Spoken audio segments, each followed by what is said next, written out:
Listening Fanfiction presents Starborn Café by Miss Yuki1990. Based on the Marvel Cinematic Universe and Harry Potter, narrated for you by Sierra Feast.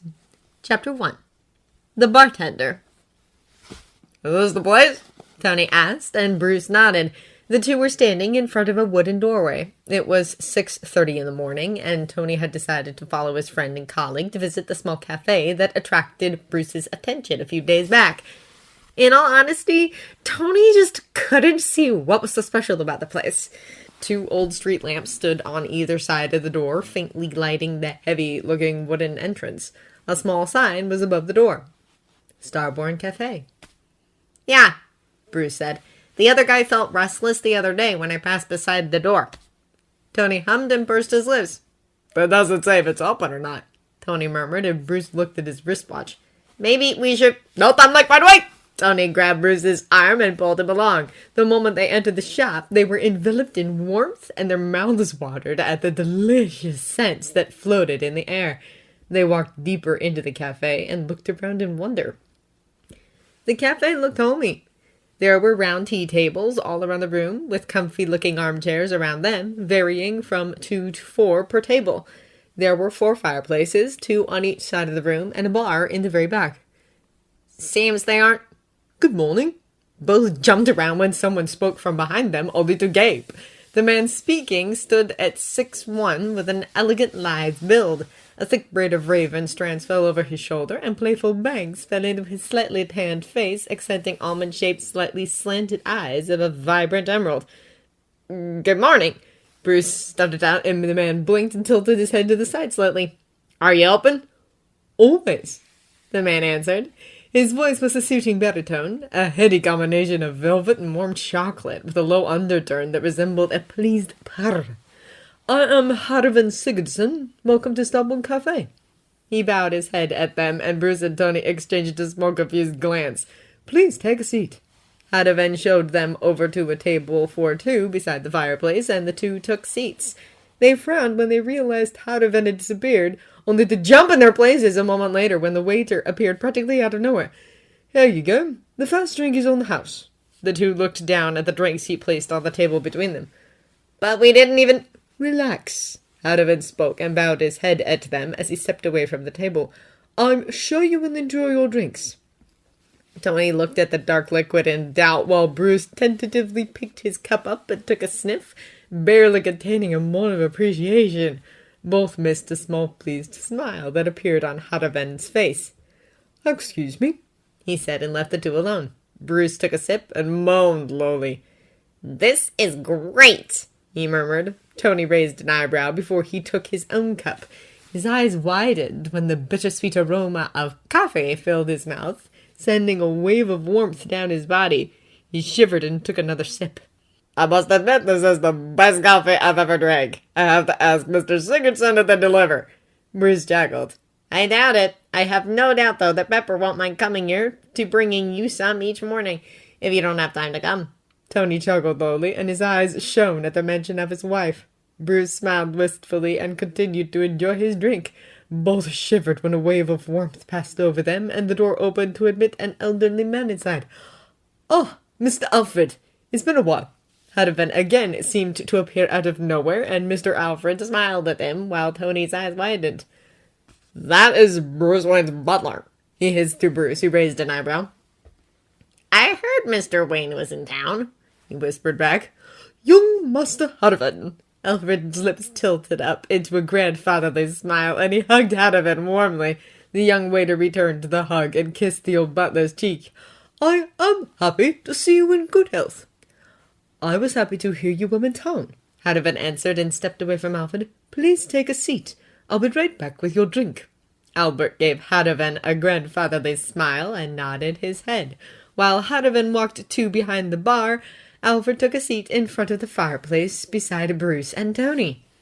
Harvin was there a second later. He placed a see-through cup in front of Alfred. His drink was a strange, mysterious mercury color, and the scent that drifted over to the two Avengers reminded them of cream and mint. "Would you mind if I gave you something for Master Bruce?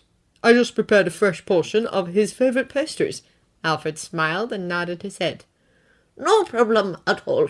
Hadavan smiled and laughed again. He's an interesting man, Tony muttered while Bruce smirked. Are you happy that I brought you with me? Sure, Tony smirked, and his eyes glimmered with mischief. Now I have something to quench my boredom with. Bruce chuckled lowly just as Hadavan came back carrying a porcelain cup with a small cap on it and a box. Here, it will stay warm for at least a few hours, and this is a new sort of coffee I prepared. I'm sure Master Bruce will like it. He liked everything you said to him so far. He's only sorry he doesn't have the time to come himself. He wishes to meet you. Hadavan chuckled lowly. I don't plan to close this cafe any time soon, Mr. Alfred. I'm sure Master Bruce will get his chance to come here personally. Hadavan said and placed everything on the tea table. Send him my regards. The door opened again, and a young couple walked in. Hello, Mr. E! The young man called out while the lady smiled widely. Peter! Gwen! I thought you left yesterday! Hadavan greeted the two and shook hands with the both of them.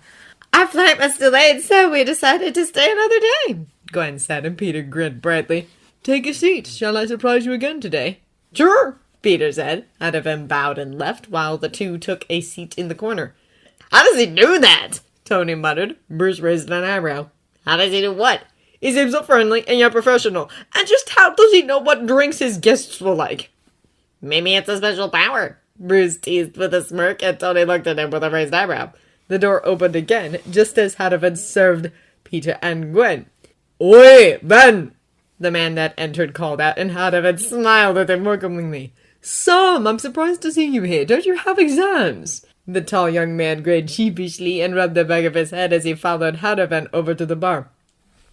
I decided that I needed a break. Besides, my brother is on his way here, so I decided to meet up with him. He should be here in a week or two. Hadavan nodded and placed a strange beer bottle in front of Sam with a beer glass beside it. I haven't seen Dean in a year now. Is he still traveling around with Castillo? Sam snorted and nodded. Ever since they got together, they've been connected at the hip. Hadavan chuckled and Sam grinned. What about college? How much do you have until you're done? Hadavan asked. And how did that interview go? Sam rolled his eyes and laughed. Your memory doesn't cease to amaze me, then. Hadavan's lips tilted into a small, mysterious smile again. Call it a gift, he said, and don't avoid the question. They didn't accept me. Something about them wanting a younger partner and a possibility of me getting married. Hadavan just shook his head. I'm sure you'll find something soon. He seems to know everything about everyone in this room. Everyone here seems to be a regular, Tony murmured, and Bruce shrugged. I can see why, he said and finished his coffee. We should go back to the tower. He sought out Hadavan's eyes and nodded his head. Hadavan smiled at Sam before he rounded the bar and walked over. Is everything all right? Yes, everything's all right, Tony said as he reached for his wallet, but Hadavan stopped him. Like I said, the first time is on the house. Hadavan's tone and small smile made Tony raise an eyebrow. What if we don't come again? Then you hadn't found what you came here looking for. Hadavan spoke as Bruce and Tony stood up. He bowed his head at them and smiled. Have a good day. With that said, he walked over to the bar and continued his conversation with Sam. Bruce and Tony pulled their jackets on and left after they zipped them up. As the door of the Starborn Café closed behind them, a wave of warmth passed down their back, while the cold of the autumn morning stung their cheeks. He is quite the interesting fellow, Tony commented as they walked over to his car. Bruce chuckled as he took a seat and closed the door. He looked at his friend and colleague as Tony closed the door and locked his seatbelt into place. I hope you don't intend to go digging for information, Tony scoffed. What kind of a man do you hold me for? Tony asked indignantly, and Bruce rolled his eyes as they made their way to the Avengers Tower. You're a man prone to giving in to his curiosity, even though it may be dangerous, Tony scoffed. If I didn't consider you a friend, I might have gotten offended by that. Bruce snorted. You never get offended, Tony. Well, one day I just might.